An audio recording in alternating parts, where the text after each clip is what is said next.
26/11 हमलों के मास्टरमाइंड तव्वुर राणा लाया जा रहा है भारत। दोपहर बाद वॉशिंगटन से दिल्ली पहुंचेगा राणा। एनआईए और तिहाड़ जेल तैयार। एनआईए ने 26/11 केस को दिल्ली कराया ट्रांसफर। सूत्रों के अनुसार दिल्ली के तिहाड़ जेल में रखा जाएगा मुंबई हमले का मास्टरमाइंड। आतंकी तव्वुर राणा को भारत लाने से पहले दिल्ली में मंथन तेज। एनएसए अजीत डोभाल और विदेश मंत्री ने गृह मंत्री के साथ हाई लेवल मीटिंग की। पूर्व केंद्रीय मंत्री आरके सिंह ने राणा को बताया आईएसआई का एजेंट। कहा पाकिस्तान की साजिश होगी बेनकाब। शिवसेना उद्धव गुट के विधायक आदित्य ठाकरे बोले भारत की अदालत में राणा को मिलती है सजा तो उसे जनता के बीच मिले फांसी। दिल्ली में ही होगी आतंकी राणा केस की सारी केस सुनवाई। कानून मंत्रालय के ओपिनियन के बाद case Delhi NIA headquarter transfer. आतंकी तव्वुर राणा को लेकर एनआईए हेडक्वार्टर्स की बढ़ाएगी सुरक्षा। एनआईए हेडक्वार्टर पर राणा से होगी पूछताछ। 26/11 हमले के आतंकी को बुलेट प्रूफ गाड़ी में पालम टेक्निकल एयरपोर्ट से एनआईए हेडक्वार्टर लाया जाएगा। सूत्रों के मुताबिक बुलेट प्रूफ गाड़ी के साथ मार्क्समैन गाड़ी को भी स्टैंड बाय पर रखा गया। दिल्ली पुलिस के स्पेशल सेल के कमांडोज इस गाड़ी के साथ स्टैंड बाय पर। ये गाड़ी बेहद सुरक्षित होती है जिसमें किसी तरह का हमला कारगर नहीं हो सकता है। बड़े आतंकी और गैंगस्टर को इसी गाड़ी से स्पेशल सेल कोर्ट लाया जाता है। दिल्ली में एनआईए मुख्यालय के पास मेट्रो गेट बंद। सुरक्षा कारणों से किया जा रहा है इंतजाम। दिल्ली में एनआईए मुख्यालय के आसपास आम लोगों की आवाजाही पर भी रोक। आतंकियों को लेकर पीयूष गोयल ने विपक्ष पर साधा हमला। कहा कांग्रेस सरकार के समय पर आतंकी हमला हुआ। कांग्रेस सरकार ने कुछ नहीं किया, उल्टा अजमल कसाब को बिरयानी खिला रहे थे। बल्कि जो पकड़ा गया था कसब उसको भी बिरयानी खिलाते। कांग्रेस की सरकार ने कुछ किया नहीं आरोपियों के ऊपर सख्त सजा दिलाने के लिए, बल्कि जो पकड़ा गया था कसब उसको भी बिरयानी खिलाते। कांग्रेस नेता विजय वडेट्टीवार का राणा पर बयान। कहा राणा को तुरंत फांसी दो, इस पर ना हो राजनीतिक चुनावों में सरकार उसका नाम लेकर वोट बटोर रही है वोट। दिल्ली में यमुना सफाई को लेकर एक्शन में दिल्ली सरकार। यमुना की सफाई का किया निरीक्षण। सीएम रेखा ने आधा दर्जन नालों का किया निरीक्षण। एलजी विजय सक्सेना और मंत्री प्रवेश वर्मा रहे मौजूद। दिल्ली की सीएम रेखा गुप्ता ने वजीराबाद ड्रेन का किया निरीक्षण। अधिकारियों को दिया निर्देश। दिल्ली की सीएम रेखा ने बारापुला नाले का भी निरीक्षण किया। सफाई को लेकर अधिकारियों को दिए कई निर्देश। दिल्ली के सीएम ने सुनहरी पुल का भी किया निरीक्षण। कुशक पर चल रहे काम की समीक्षा। कल वाराणसी दौरे पर जाएंगे प्रधानमंत्री मोदी। लगभग 4000 करोड़ की 44 परियोजनाओं की देंगे सौगात। प्रधानमंत्री मोदी पुलिस लाइन परिसर में तैयार transit hostel, Ramnagar police barrack, कुरुके में तैयार राजकीय पॉलिटेक्निकल जैसी प्रमुख परियोजनाओं का करेंगे शिलान्यास। प्रधानमंत्री मोदी लगभग 20 से ज्यादा जीआई उत्पादकों को सौंपेंगे प्रमाण पत्र। 70 वर्ष या उससे ऊपर के बुजुर्गों को देंगे आयुष्मान कार्ड। प्रधानमंत्री मोदी के दौरे को लेकर तैयारियां जोरों पर। सुरक्षा के कड़े इंतजाम। 14 अप्रैल को यमुनानगर जाएंगे प्रधानमंत्री मोदी। हरियाणा को 800 मेगावाट का थर्मल पावर प्रोजेक्ट समर्पित करेंगे प्रधानमंत्री। तेजस्वी यादव का ऐलान। बिहार में सरकार बनाएंगे और वक्फ बिल 2025 बिहार में लागू नहीं होने देंगे। तो हम लोग तो कह ही रहे भाई, हम लोग सरकार बनाएंगे और सरकार बना के इसको लागू नहीं होने दिया।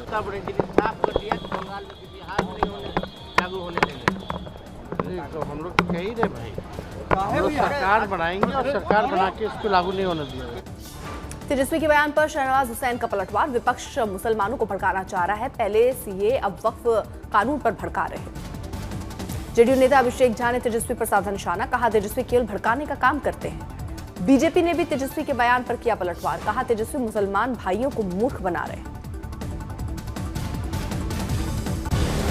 पटना में कांग्रेस नेता कन्हैया कुमार की पदयात्रा। पटना सिटी के पुराने इलाके में पदयात्रा करते हुए गुरु का बाग पहुंचेंगे कन्हैया। दोपहर में करेंगे प्रेस कॉन्फ्रेंस। पटना में जेपी गंगा का पथ का आज होगा लोकार्पण। सीएम नीतीश कुमार आज शाम 4 बजे करेंगे लोकार्पण। पटना में इदारा-ए शरिया की अहम बैठक। वक्फ एक्ट को लेकर प्रतिनिधियों के साथ चर्चा। जेडीयू के राष्ट्रीय महासचिव और पूर्व राज्यसभा सांसद गुलाम रसूल बलियावी हैं इदारा-ए शरीफ के प्रमुख। इदारा-ए शरिया बैठक से पहले आरजेडी के नेता अब्दुल बारी सिद्दीकी की गुलाम रसूल बलियावी से मुलाकात। ऑल इंडियन विमेन मुस्लिम पर्सनल लॉ बोर्ड के अध्यक्ष शाइस्ता अंबर ने नए वक्फ संशोधन कानून का स्वागत किया। कहा कानून महिला के हितों की सुरक्षा और सशक्तिकरण की दिशा में एक मील का पत्थर। ट्रंप टैरिफ और मोहम्मद यूनुस से प्रधानमंत्री मोदी की मुलाकात को लेकर विपक्ष हमलावर। लोकसभा में राहुल गांधी ने मौजूदा सरकार की विदेश नीति को बताया कमजोर और विफल। 20 अप्रैल से 5 मई तक बीजेपी का वक्फ सुधार जन जागरण अभियान कार्यक्रम का आयोजन कर लोगों से करेंगे संवाद। अलग अलग संस्थानों पर मुस्लिम समाज के सदस्यों के साथ संवाद। लोगों की जागरूकता के लिए घर घर प्रचार अभियान। आरजेडी ने वक्फ कानून को बताया असंवैधानिक। तेजस्वी यादव बोले नीतीश कुमार की पार्टी में ही हो रहा है विरोध, पहले अपने लोगों को समझाएं। वक्फ मामले पर 16 अप्रैल को सुप्रीम कोर्ट करेगा सुनवाई। चीफ जस्टिस की अगुवाई वाली 3 जजों की विशेष पीठ करेगी सुनवाई। वक्फ मामले में अब तक कुल 10 याचिकाएं सूचीबद्ध। हिंदू सेना ने दायर की है हस्तक्षेप याचिका।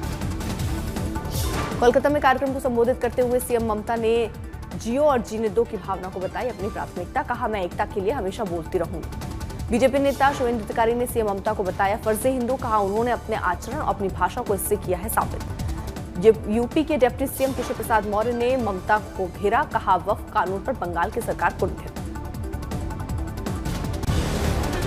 आज और कल तमिलनाडु के दौरे पर गृह मंत्री अमित शाह कई कार्यक्रमों में लेंगे हिस्सा। आज जेपी नड्डा और बीएल संतोष की मौजूदगी में वक्फ कानून को लेकर बीजेपी दफ्तर में बैठक। सभी राज्यों के अध्यक्ष और संगठन मंत्री होंगे शामिल। बंगाल के मुर्शिदाबाद हिंसा में अब तक 22 आरोपियों की गिरफ्तारी। पुलिस ने सभी को कोर्ट में किया पेश।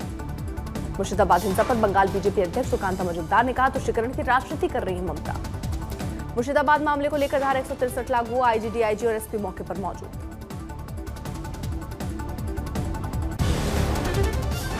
गोरखपुर में गर्मी के चलते लोगों का घर से निकलना मुश्किल। गर्मी से राहत के लिए लोग ले रहे हैं जूस और मौसमी फलों का सहारा।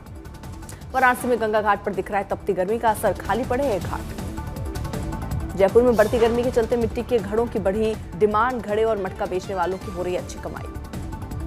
नोएडा के पास 40 के पार हीट वेव का अलर्ट जारी। सीएमएचओ ने दोपहर के वक्त घर में रहने की अपील की। फतेहपुर शिकाफी में गर्मी ने तोड़े सारे रिकॉर्ड। 44 डिग्री के पार पहुंचा तापमान। दिल्ली एनसीआर में गर्मी का सिस्टम जारी। लू को लेकर मौसम विभाग का अलर्ट।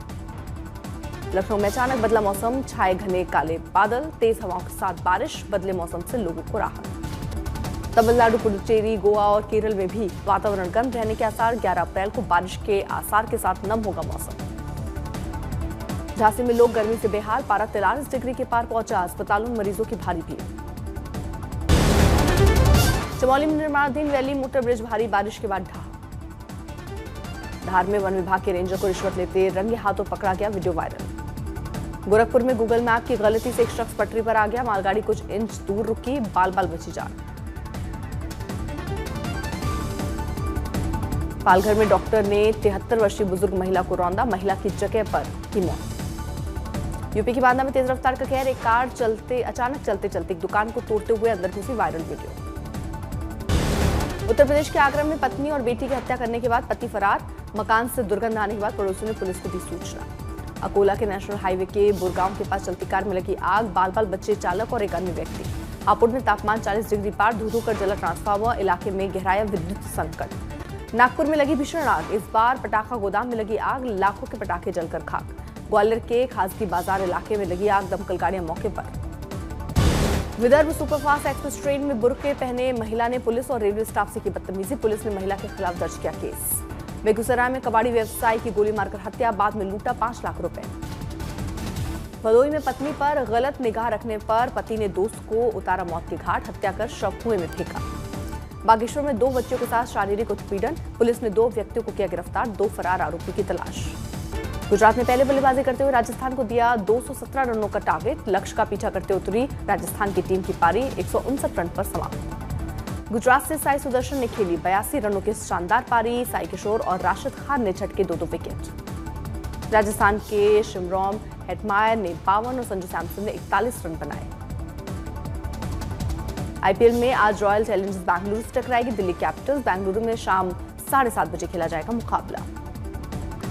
गर्मियों की छुट्टी होने वाली थी। मेरे पापा आने वाले थे तो हम लोग सभी खुश थे। तो मैं एक बेड पे चढ़ के डांस कर रहा था, लेकिन वो पहले ही आ गए। फ्रीज।